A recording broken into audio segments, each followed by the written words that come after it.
ഞാനിന്നിവിടെ പറയാൻ പോകുന്നത് ധനവാന്റെയും ലാസറിന്റെയും കഥയാണ്. നല്ല ഭംഗിയുള്ള വസ്ത്രങ്ങളും ഇഷ്ടം പോലെ ഭക്ഷണവും ധനവാനുണ്ടായിരുന്നു. ധനവാന്റെ പടിവാതിക്കൽ ലാസർ എന്നു പേരുള്ള ഒരു മനുഷ്യൻ കിടന്നിരുന്നു. ലാസറിന്റെ മേൽ ആകെ വ്രണങ്ങളായിരുന്നു. ആ വ്രണങ്ങളിൽ നായ്ക്കൾ വന്ന് നക്കും.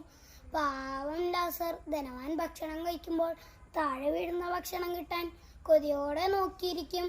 ധനവാനാകട്ടെ അതൊന്നും ശ്രദ്ധിച്ചതേയില്ല. കുറെ നാൾ കഴിഞ്ഞപ്പോൾ ലാസർ മരിച്ചുപോയി. മലകമാർ വന്ന് ലാസറിനെ സ്വർഗത്തിലേക്ക് കൊണ്ടുപോയി. പിന്നീട് ധനവാൻ മരിച്ചു. പക്ഷേ ധനവാൻ അങ്ങോട്ടാ പോയെന്നറിയോ? നരകത്തിലേക്ക്.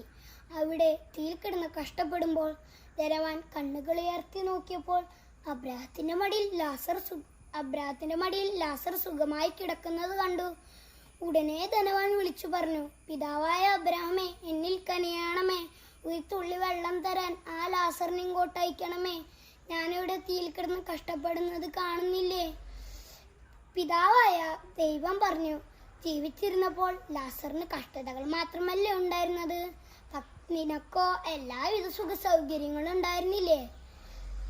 അത് കേട്ടപ്പോൾ ധനവാൻ പറഞ്ഞു, അങ്ങനെയെങ്കിൽ ലാസറിനെ എന്നെ വീട്ടിലേക്കൊന്ന് അയക്കാമോ? എനിക്ക് 5 സഹോദരന്മാരുണ്ട്, അവരെങ്കിലും രക്ഷപ്പെടട്ടെ.